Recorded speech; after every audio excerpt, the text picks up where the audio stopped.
ஸ்லம்ல வாழ்றவங்களுக்கும் பணப்பிரச்சனை இருக்கு. கோடீஸ்வரங்களுக்கும் பணப்பிரச்சனை இருக்கு. It's all about how you handle money. அந்த இருக்கிற பணத்த அது ஆசை.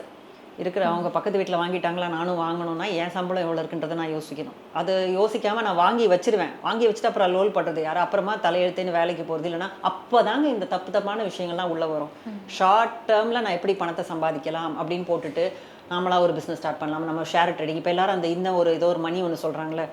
அத வச்சு பண்ணிடலாம். கிரிப்டோ கரன்சி இந்த மாதிரி விஷயங்கள்லாம் ஏதாவது பண்ணிட்டா ஷார்ட் கட்ல நான் எங்கேயாவது போயிடலாமான்னு பார்க்குறேன். கடைசியில ஜெயிலுக்கு தான் போக வேண்டியிருக்கும்.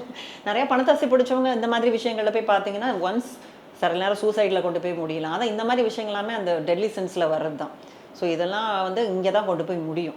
அதை ஒரு கரெக்டான ஒரு இதுவாக வச்சுட்டு பேலன்ஸாக வச்சுட்டு லைஃப்பை நமக்கு வேணுன்ற போது மணி நம்மளால் மேனேஜ் பண்ணிக்க முடியிற அளவுக்கு ஒரு திறமையை வச்சுக்கணும், ஒரு வேலையை வச்சுக்கிட்டு நம்மளால் ஹேண்டில் பண்ண முடியணும்.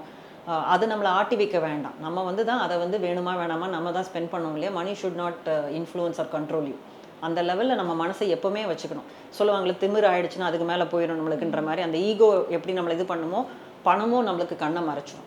நம்மளை நிறைய பாவங்கள் செய்ய வைக்கும் அது தேவையில்லாமல். ஸோ அதை ஒரு லெவலில் வந்து நம்ம வச்சுக்கிறது, நம்ம கண்ட்ரோலில் வச்சுக்கிறது ரொம்ப முக்கியம்.